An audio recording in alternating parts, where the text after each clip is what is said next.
Peterson stood outside the coffee shop, her eyes fixed on the concert hall poster. Golden letters announced open auditions, the words glowing beneath a picture of a grand piano. At 38, with work-worn hands and a faded blue dress, she didn't look like the sleek musicians who played those stages. "You're really doing this?" her friend Janet asked, stirring her coffee with a jittery hand. Carol's fingers danced over the table, playing silent chords. "You've taught kids piano for 15 years, Janet, but since the school shut down," she trailed off, staring into her coffee as steam curled up like lost hopes. "Maybe it's time I take a chance." Memories flooded back. Sunday mornings at St. Mary's, her small hands stretching for the organ pedals, her music moving the congregation to tears. Back then, the world felt wide open. College brought scholarships, late-night practice, and professors who saw her spark. But life got in the way. Student loans, her mom's illness, bills that didn't care about dreams. The day of the audition, Carol stepped into the concert hall, clutching her worn sheet music. The maestro, a sharp-eyed man in a tailored suit, glanced at her and smirked. "Next," he called, barely hiding his dismissiveness. Whispers rippled through the crowd. Her plain appearance didn't belong here. She sat at the piano, heart pounding. Her fingers touched the keys and the room faded. Notes poured out, rich and alive, weaving a story of struggle and hope. The music swelled, raw and powerful, silencing the murmurs. When the final chord rang out, the hall erupted. The audience leapt to their feet, clapping, cheering. Even the maestro's jaw dropped. Backstage, a producer approached, eyes bright. "Where have you been hiding, Carol?" he asked, offering her a spot in the season's showcase. Tears stung her eyes as she nodded. For the first time in years, she felt the weight of her dreams lift, proving that talent, no matter how ordinary its package, could still shine. Carol walked out of the concert hall, the echo of the standing ovation still ringing in her ears. The night air felt crisp against her flushed cheeks, and for the first time in years, she didn't feel invisible. Her phone buzzed in her pocket. Janet texting a string of exclamation points and a single word, "Legend." Carol smiled, clutching the producer's card in her hand, its edges already softening from her nervous grip. The next few weeks were a blur. Rehearsals for the showcase meant early mornings and late nights at the community center's battered upright piano, the only one she could afford to practice on. She'd play until her fingers ached, refining every phrase, chasing the music she'd kept locked inside for too long. Neighbors started peeking through the center's windows, drawn by the sound. Kids from her old teaching days would sit cross-legged on the floor, watching her like she was some kind of superhero. "You're gonna be famous, Miss Carol," one of them said. A gap-toothed girl named Mia. Carol laughed it off, but the words stuck. Fame wasn't the goal, just a chance to be heard. The night of the showcase arrived, and the concert hall glowed under chandeliers. Carol stood backstage, her simple black dress borrowed from Janet, her hands trembling but steady on the inside. The maestro, now humbled, gave her a nod, no trace of his earlier smirk. The curtain rose, and the spotlight found her. She played like the world was listening, because it was. Her music told of small-town Sundays, of loss and grit, of dreams that refused to die. The audience leaned forward, caught in the spell of her notes. When she finished, the silence broke into thunderous applause, louder than before. Strangers wiped tears, and Mia's family waved from the front row, beaming. After the show, offers came, recordings, gigs, even a teaching spot at a local music academy. Carol took it all in, heart full but grounded. She'd spent years thinking her moment had passed, but now she knew dreams don't have expiration dates, and sometimes the most ordinary package holds the brightest light. Carol sat in the Music Academy's office, the smell of polished wood and sheet music grounding her as she signed the contract. Teaching again felt right, but this time it was different. Her name carried weight now. The Academy's director, a kind-eyed woman named Ms. Ellison, handed her a schedule packed with eager students, some already whispering about the coffee shop pianist who'd stunned the city. Carol blushed at the nickname, but it stuck. Her first class was a mix of kids and adults, their faces lit with curiosity. She taught them the way she always had, patiently, with stories woven into into scales and chords. But now she shared her own story too. The years of doubt, the audition that almost didn't happen, the music that refused to stay silent. One student, a shy teenager named Ethan, lingered after class. "I didn't think someone like me could do this," he said, clutching his notebook. "But you did," Carol smiled, handing him a worn book of Beethoven's sonatas. "You can. Just play what's in you." Outside the academy, her life began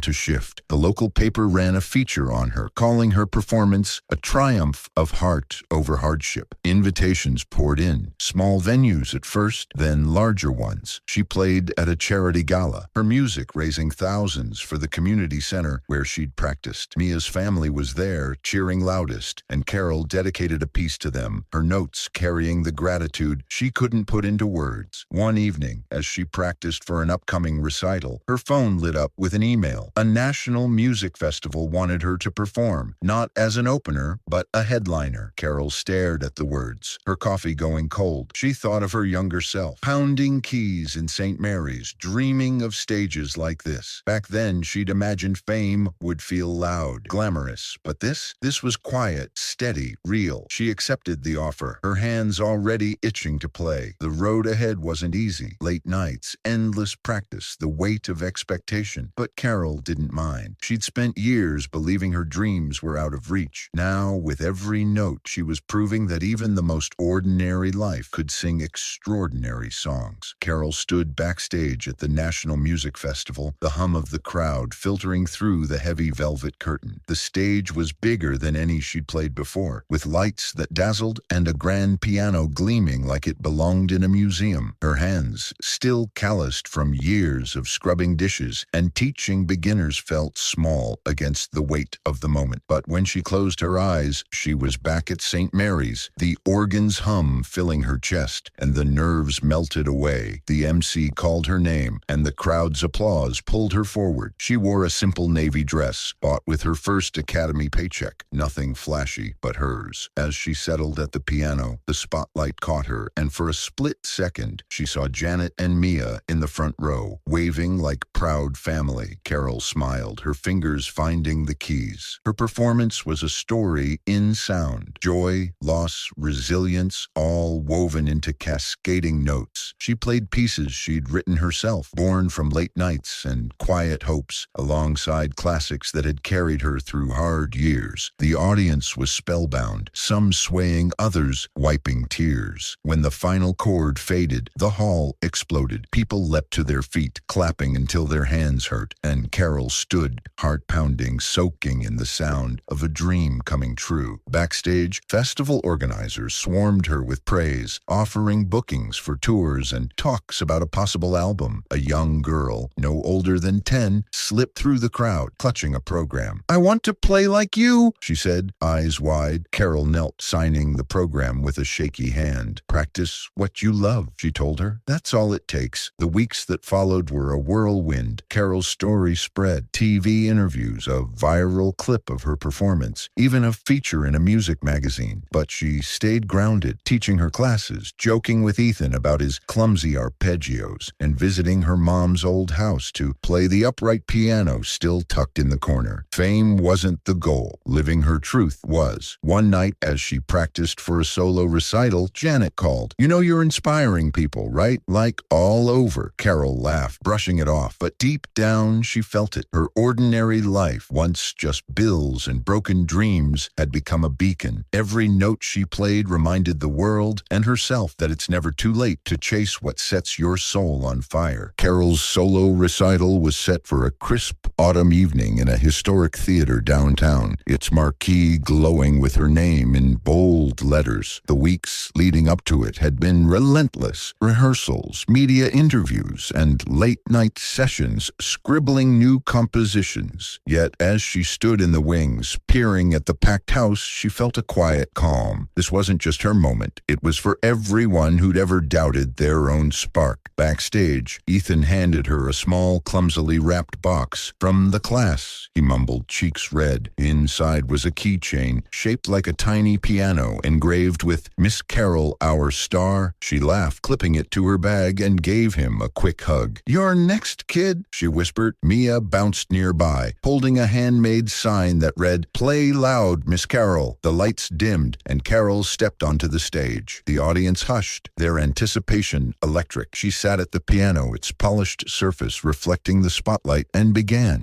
Her music was a tapestry of her life. Grief for her mother in the minor chords, hope in the soaring melodies, and grit in the steady rhythm. She debuted a new piece, "Ordinary Light," inspired by the coffee shop poster that changed everything. The notes felt like a conversation with her younger self, promising that dreams could wait but never die. When she finished, the theater erupted. Strangers stood, clapping, some shouting her name. Janet's whistle cut through the noise, and Carol caught Mia waving her sign like a flag. Bowing, she felt tears prick her eyes, not from sadness but from the weight of belonging to something bigger than herself. After the recital, opportunities snowballed. A small record label offered a deal to record "Ordinary Light" and other originals. Schools invited her to speak, and she shared her story with kids who saw themselves in her. Ordinary, overlooked, but burning with potential. She started a scholarship fund with her recital earnings, helping young musicians like Ethan afford lessons. One quiet evening, Carol sat at her old upright piano, the keychain dangling nearby. Her phone buzzed with a message from the festival organizers. They wanted her back next year, this time mentoring new talent. She smiled, her fingers tracing familiar keys. The world had finally heard her, but more than that, she'd heard herself. And in that truth, she found the courage to keep playing, proving that even the most ordinary heart could light up the darkest stage. As the final notes of Carol's music fade,